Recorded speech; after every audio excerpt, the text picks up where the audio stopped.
নমস্কার বন্ধুরা, mixed fusion সোমার পাকশালায় আপনাদের সবাইকে স্বাগত।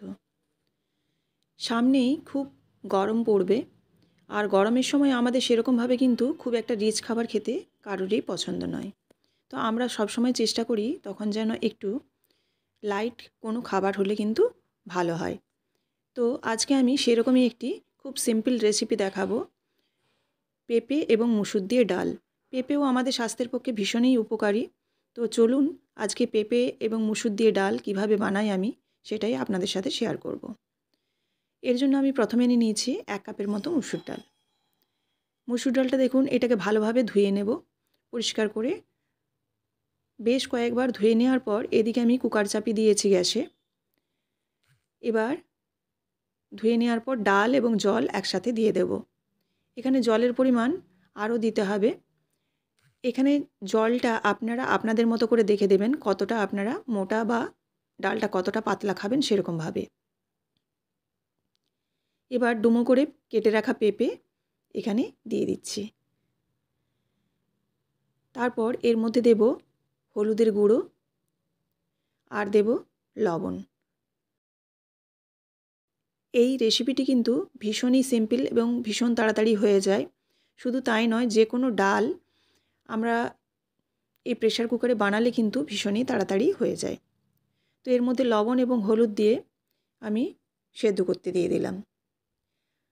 দিয়ে এটার মধ্যে একটা জাস্ট সিটি দেব। মুসুর ডাল এমনিতেই খুব একটা সেদ্ধ হতে কিন্তু বেশি সময় লাগে না। এদিকে একটা কড়াই চাপিয়ে দিয়েছি। কড়াইয়ের মধ্যে সর্ষের তেল দিলাম 2 চামচের মতো, আর দিচ্ছি শুকনো লঙ্কা, তেজপাতা। এখানে দিলাম আমি 5 ফোড়ন। মুসুর ডালে একটু 5 ফোড়ন দিলে কিন্তু ফ্লেভারটা ভীষণই ভালো হয়। আর দিয়ে দিলাম গোটা জিরে। এবার এই মশলাগুলো একটু তেলের সাথে নেড়ে নিয়েই দিয়ে দিচ্ছি 2টো কাঁচা লঙ্কা। কাঁচা লঙ্কাটা দেওয়ার পর এবার দিয়ে দেবো কুচনো পেঁয়াজ একটা।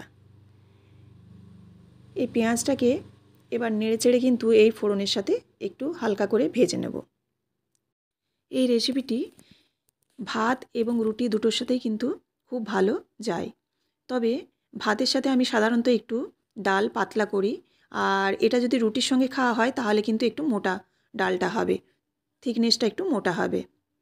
আমি সেদ্ধ করার সময় হলুদ দিয়েছিলাম, আর এখানেও আমি একটু হলুদ গুঁড়ো 1/2 চামচের মতো দিলাম, কারণ এই তেলের মধ্যে যদি একটু হলুদ গুঁড়ো দেওয়া হয় তাহলে কিন্তু ডালের কালারটা খুব ভালো আসে।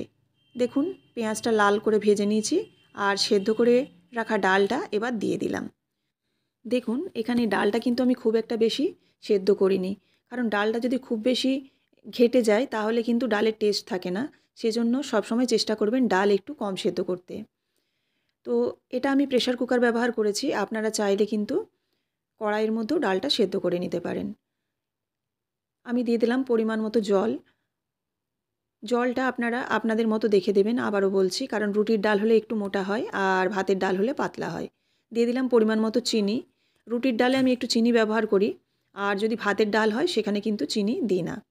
আর দিয়ে দিলাম খুব সামান্য আরও একটু লবণ, কারণ আমি সেদ্ধর সময় লবণ দিয়েছিলাম, কিন্তু তাতে যেহেতু জল অ্যাড করলাম সেই জন্য একটু লবণটা কম লাগছিল।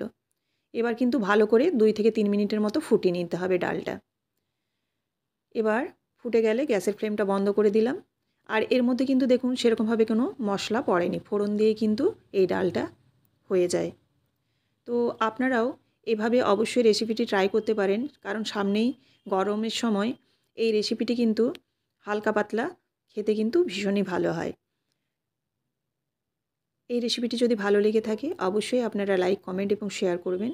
আর এরকমই বিভিন্ন ধরনের রেসিপি পাওয়ার জন্য অবশ্যই চ্যানেলটিকে সাবস্ক্রাইব করে বেল বাটনটি প্রেস করে দেবেন, যাতে সবার আগে নোটিফিকেশান আপনাদের কাছে পৌঁছে যায়।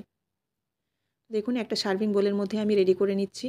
আর ডালের কালারটাও কিন্তু খুব সুন্দর হয়েছে, কারণ আমি শেষে অর্থাৎ ফোড়নের সাথে আমি একটু হলুদ গুঁড়ো দিয়ে দিয়েছিলাম।